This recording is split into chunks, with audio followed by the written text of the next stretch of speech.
Jean-Bernard Bouvet est attentif aux dernières recommandations de l'ingénieur du team Visium. La Ferrari F430 s'avance dans les stands. Le pilote sartois va prendre le relais de son coéquipier. Et c'est parti pour un quart d'heure d'accélération, de freinage brusque, de courbes et de ligne droite sur le Bugatti. La séance d'essai libre du championnat d'endurance V2V va se terminer.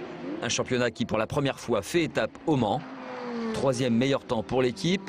Jean-Bernard Bouvet sait qu'il peut mieux faire et pour cause. Ouais, le Bugatti, moi je suis né ici, je suis tombé dedans étant petit comme on dit. Donc je l'ai vu évoluer, j'ai beaucoup roulé dessus au volant assez haut. Plein de courses, plein de championnats de France, donc c'est vrai que moi je me sens toujours bien ici, je connais par cœur. Le Sartois a déjà couru 8 fois les 24 heures du Mans. Sa dernière participation, c'était en 2006 avec Paul Belmondo sur une Courage.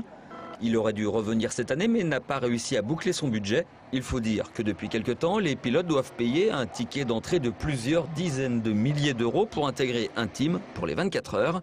Et la chose n'est pas vraiment simple.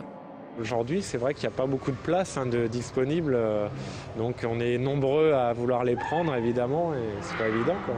Rouler sans rien amener, ça devient très compliqué, voilà, clairement.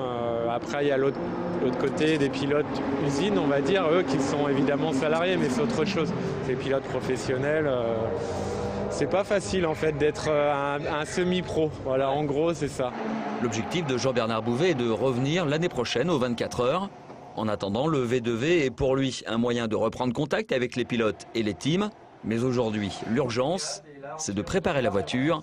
Place au débriefing. Donc je pense qu'on a trop assoupli à l'arrière. Alors ce qu'on va faire, le pilote, lui il ressent, donc il nous donne ses impressions. On les compare par rapport aux acquisitions de données. Et suite à ça, en fait, on donne des informations aux mécaniciens pour qu'ils changent les réglages. L'équipe vise l'une des 3 premières places lors de la course, samedi.